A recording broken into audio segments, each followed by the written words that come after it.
institutions of learning around the world, offering a wide variety of courses both from this planet and beyond.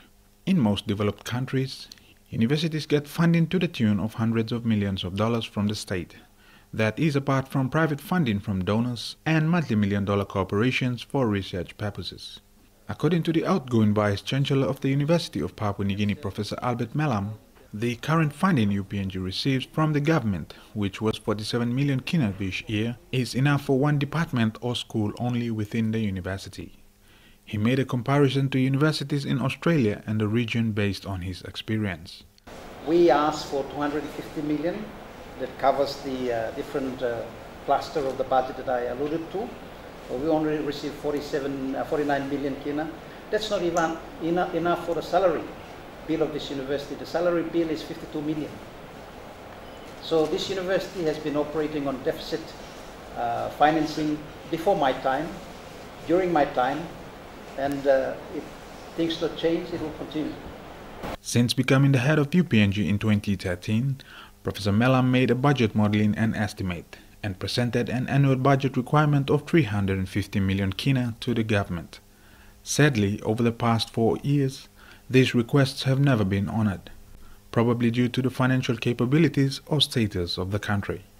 The budget model he created comes in 3 parts. Firstly, the recurrent budget that caters for operations, salaries, bills, and etc. The second component being for the development of facilities and the likes, and the third component for maintenance. For us to run this university, we need something in the order of 350 million kina.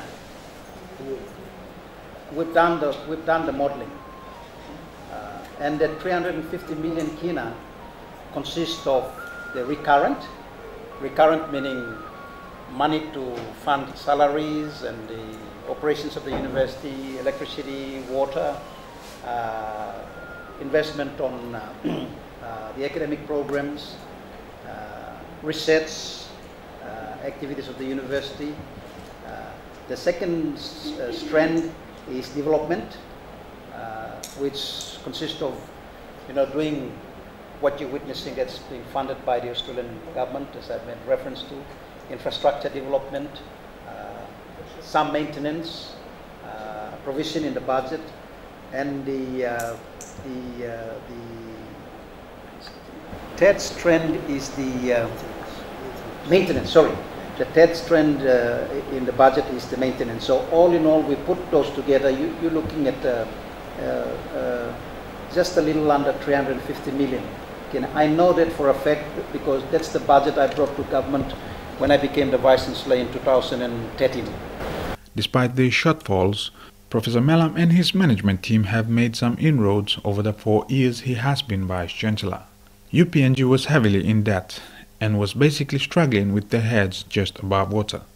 Under his management, Professor Melam was able to stabilize the financial constraints and lower the debt levels to a more manageable one.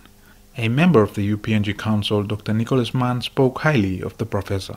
The university, I was honored to have him as a Vice Chancellor in the last 4.5 years.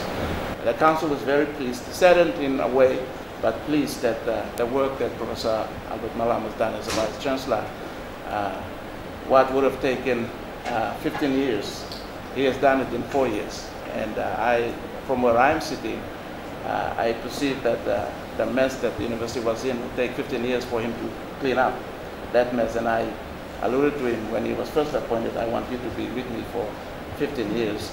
But being a smart man and a good entrepreneur as well as a talented leader, he has done a good job of 15 years in 4.5 years, and I'm satisfied. Another major development he was able to get off the ground is the new infrastructural developments that can be witnessed today at the UPNG campus. A new state-of-the-art lecture theatre and student buildings are being constructed with the funding assistance of the Australian government at a cost of 170 million kina. This is one legacy that the Vice Chancellor will be leaving behind. I think one of the biggest legacy under my management team would be the infrastructure development that you witness in the university today, in the tune of 170 million or in excess of 170 million kina worth of infrastructure development Through our development partner, the Australian government have been very kind to this university, very generous to this university in appreciating the challenges that we've gone through, and under my watch we have turned a corner in terms of triggering the process of beginning to think about changing the infrastructure. After 4.5 years as the head of the country's premier university, Professor Melam handed in his resignation earlier this year. After much deliberation, the UPNG Council accepted his resignation with the formal announcement made yesterday. Dr. Mann said Professor Melam is leaving on his own accord and will be venturing into the private sector.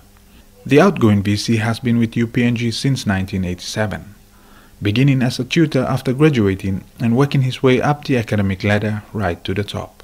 Professor Melam, whose term expires at the end of this week, says he has enjoyed his time with the university and has contributed to fixing some of the pending issues as well. He says there are many other issues that also need to be sorted out, and he hopes the new head of the university can continue some of the plans they have highlighted. Likewise, there is also a number of challenges that going forward that this university must address, and I've highlighted that to Council this morning. Critical amongst those is appropriate resource envelope for the University of Papua New Guinea, and not just UPNG but other public universities. Pro Vice-Chancellor Vincent Malaibe has been appointed as the acting Vice-Chancellor until a permanent one is appointed by the National Executive Council. The country is still financially strapped at this point in time, when the global economy is not at its best, with the government trying its best to meet many of its commitments. When the university will get a bigger cut of the country's annual budget is yet to be seen.